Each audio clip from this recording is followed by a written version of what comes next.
Welcome to the Network Plus Prepcast, your dedicated audio companion for mastering every objective on the CompTIA Network Plus certification exam. This series is produced by baremetalcyber.com. In episode 98 of the Network Plus Prepcast, we take a close look at Internet of Things devices and supervisory control and data acquisition systems, commonly abbreviated as IoT and SCADA. These technologies may appear small or specialized, but they are rapidly transforming enterprise and industrial networks. IoT devices include a wide range of sensors, controllers, and connected appliances used in both consumer and business environments. SCADA systems, by contrast, focus on industrial control and are used to monitor and manage infrastructure such as power grids, water systems, and factory operations. From a networking perspective, both IoT and SCADA introduce new challenges. Their communication methods differ from traditional endpoints, and their security posture is often weaker due to limited hardware capabilities or outdated design. Many of these devices are deployed with default settings, minimal encryption, and no regular update process. Despite this, they are being integrated into critical infrastructure more frequently, making them important components in modern networks. The certification exam may include questions on how these systems are deployed, secured, and monitored across various environments. IoT devices come in many forms, including environmental sensors, smart thermostats, wearable health monitors, and smart lighting systems. They are designed to be network connected from the start and are typically lightweight in function and size. Unlike servers or desktops, they do not run complex operating systems and often serve a single-purpose role. These devices rely on their ability to communicate efficiently with minimal resource use, which is why they often use specialized low-power protocols and simplified interfaces. Understanding how these devices behave on a network is critical for supporting their functionality. Communication methods for IoT devices vary widely, based on power constraints, coverage area, and data needs. Some devices connect using Wi-Fi or Ethernet, just like standard computers. Others use low-power wireless technologies such as Zigbee, Zigwave, Bluetooth Low Energy, or LoRaWAN to reduce energy consumption. Many IoT networks use gateways that aggregate device data and forward it to internal systems over a more traditional link. These gateways may also handle protocol conversion, filtering, and even local caching to improve efficiency and reduce latency. Addressing and identification for IoT devices is often automated and simplified due to the large number of endpoints. Each device has a unique MAC address and may be assigned an IP address through DHCP or static configuration. Administrators frequently use naming conventions to keep devices organized, especially in deployments where hundreds or thousands of sensors must be tracked. Because these devices rarely have screens or keyboards, user interfaces are limited or non-existent. Setup is typically handled through mobile apps, provisioning portals, or management hubs designed specifically for mass deployment. As the number of IoT devices in a network grows, centralized management becomes essential. Provisioning systems automate the process of enrolling new devices, assigning them addresses, and configuring their operating parameters. Firmware updates can be delivered from a central server, often in batches, to ensure that all devices are using current software versions. Some networks use orchestration tools that apply configuration templates to groups of devices based on their role or location. These systems reduce manual labor and help enforce consistency, a key topic when considering large-scale network administration. Security is one of the most pressing issues in IoT deployments. Many devices are shipped with default usernames and passwords, which are rarely changed. Some use unencrypted protocols to transmit sensitive data, making them vulnerable to interception. Firmware is often rarely updated, if at all, and many devices lack the capacity for patching or advanced logging.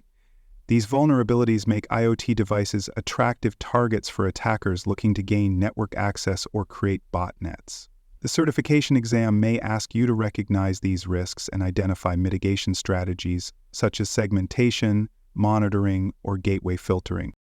SCADA systems differ from general-purpose IoT devices in both their function and architecture. These systems manage large-scale processes, often in manufacturing or utility contexts. A SCADA environment includes sensors and actuators in the field, which send data to a centralized controller. This controller interprets inputs, sends commands back to devices, and provides human operators with a graphical interface to oversee operations. The stakes in these networks are high, as a communication failure could affect public safety, service availability, or critical infrastructure performance. The communication architecture used in SCADA systems often involves real-time sensor data being sent from field devices to the central controller. These sensors may use older serial protocols that are converted to IP for transmission over modern networks. Timing is critical, and systems must respond to changes within strict parameters. Protocols must be lightweight and reliable even if bandwidth is limited or connection stability is imperfect. Because of these constraints, SCADA systems often use specialized transport layers and require careful network planning to meet their unique needs. Placement of IoT and SCADA devices within the network must consider performance, reliability, and security. These devices are typically segmented from user devices using VLANs or separate physical infrastructure. Gateways often serve as aggregation points, collecting data from numerous sensors before forwarding it to central systems. Isolating control traffic from general-purpose traffic prevents congestion and reduces risk. In many cases, control networks are completely isolated, with only tightly controlled access allowed between management systems and operational devices. Several protocols are commonly used by IoT and SCADA systems. For IoT, lightweight public subscribed protocols such as message queuing, telemetry transport, and constrained application protocol allow devices to send updates with minimal bandwidth and overhead. These protocols are ideal for battery-powered devices with intermittent connectivity. SCADA systems frequently use industrial protocols like Modbus and Distributed Network Protocol version 3. These protocols are designed for minimal overhead and deterministic performance. Understanding which protocol fits a given environment is a topic you can expect to encounter on the exam. For more cyber content and books, please check out cyberauthor.me. Also, there are other podcasts on cybersecurity and more at baremetalcyber.com. Gateways serve a vital role in IoT networks by bridging the communication gap between small devices and internal systems. Most IoT devices cannot communicate directly with high bandwidth or complex services due to their limited resources. Gateways collect messages from multiple endpoints, translate between different protocols, and forward the data to application servers or cloud platforms. In addition to protocol translation, gateways help distribute load by aggregating thousands of messages and performing pre-processing. They reduce congestion, manage retries, and ensure that messages arrive in the correct format for processing by central systems. Monitoring traffic and behavior is essential when managing IoT systems. Because these devices tend to generate consistent, repetitive data, administrators can define baseline activity levels. Once a baseline is established, any deviation from expected patterns, such as increased frequency, changes in destination, or abnormal payload size, can trigger alerts.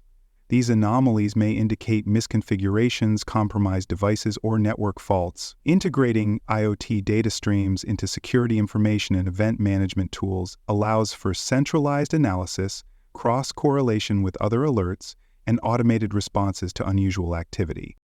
SCADA networks face unique risks due to their direct connection to physical systems. Any disruption in communication or device operation can lead to real-world consequences, including safety incidents or infrastructure downtime. As a result, these networks are typically isolated using firewalls and tightly controlled access points. Because of the sensitivity of these systems, active scanning or intrusive monitoring is often avoided. Instead, administrators rely on passive traffic monitoring to avoid interfering with operations. Understanding this passive approach to SCADA monitoring is critical when evaluating secure architectures. Authentication poses a challenge in both IoT and SCADA environments. Many devices are deployed with shared credentials or rely on simple password-based systems with little variation. Advanced authentication methods, such as certificates or hardware-based tokens, may be unsupported or too resource-intensive. Additionally, some devices lack the ability to rotate credentials or enforce strong password policies. Proper authentication strategies must take device limitations into account while ensuring that unauthorized access is minimized.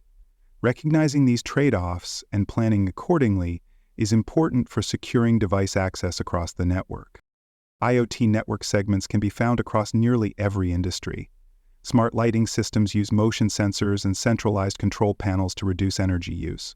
Temperature and humidity monitoring sensors are used in storage facilities, data centers, and greenhouses to maintain environmental conditions. Retail and logistics operations rely on inventory tracking tags that communicate position and quantity data in real time. These systems may not transmit large volumes of data, but their continuous operation and cumulative traffic must be accounted for in network design and resource planning. Power and connectivity constraints also shape how IoT and SCADA devices are deployed. Many sensors operate on batteries and are expected to last for years without maintenance, which limits how often they can transmit data. As a result, data is often sent in intervals or in bursts rather than in constant streams. Wireless signal strength can be an issue in large facilities or outdoor deployments, requiring the use of repeaters, mesh networking, or long-range wireless protocol. In SCADA environments where uptime is critical, devices may include backup communication links such as cellular failover or redundant cabling. Patch management remains a complex and often overlooked issue in IoT and SCADA systems. Some devices support automated firmware updates while others must be updated manually or even physically connected for changes to take effect. Limited storage space, weak processors, and custom operating systems can make patching difficult. In environments where uptime is essential, such as manufacturing floors or power stations, updates must be carefully scheduled to avoid disrupting operation. Understanding these logistical and technical hurdles is vital when developing secure update policies for these devices. Ultimately, IoT and SCADA systems represent embedded roles within a larger infrastructure. They are not standalone endpoints, but parts of integrated systems that include data collection, control, and feedback. Unlike traditional user devices, their behaviors are often rigid, automated, and purpose-specific. This makes them predictable, but also vulnerable to misuse if not properly monitored or segmented. Their integration brings benefits in efficiency and automation, but also introduces new security and management demands that network professionals must address with thoughtful planning and layered defenses. To recap, IoT and SCADA systems include small but impactful devices that support operations ranging from building automation to industrial control. These endpoints have unique networking needs, including lightweight protocols, gateway dependencies, and limited user interaction. Their placement, communication behavior, and management practices differ from traditional endpoints. Network professionals must account for power limitations, authentication gaps, update constraints, and protocol compatibility. Recognizing the networking challenges these devices pose will help you design secure, scalable systems and answer related questions on the certification exam. Thank you for listening to this episode of the Network Plus Prepcast, your trusted audio guide to the CompTIA Network Plus certification. This episode was produced by baremetalcyber.com. For more cybersecurity podcasts, books, and resources, visit baremetalcyber.com. Thanks for joining us for this episode of the Bare Metal Cybersecurity Plus podcast. For more episodes, tools, and study support, visit us at baremetalcyber.com. And before you take the test, make sure to check out the practice questions in the book Achieve CompTIA Security Plus SY0-701 Exam Success by Dr. Jason Edwards. They cover every domain and are a powerful way to lock in your knowledge.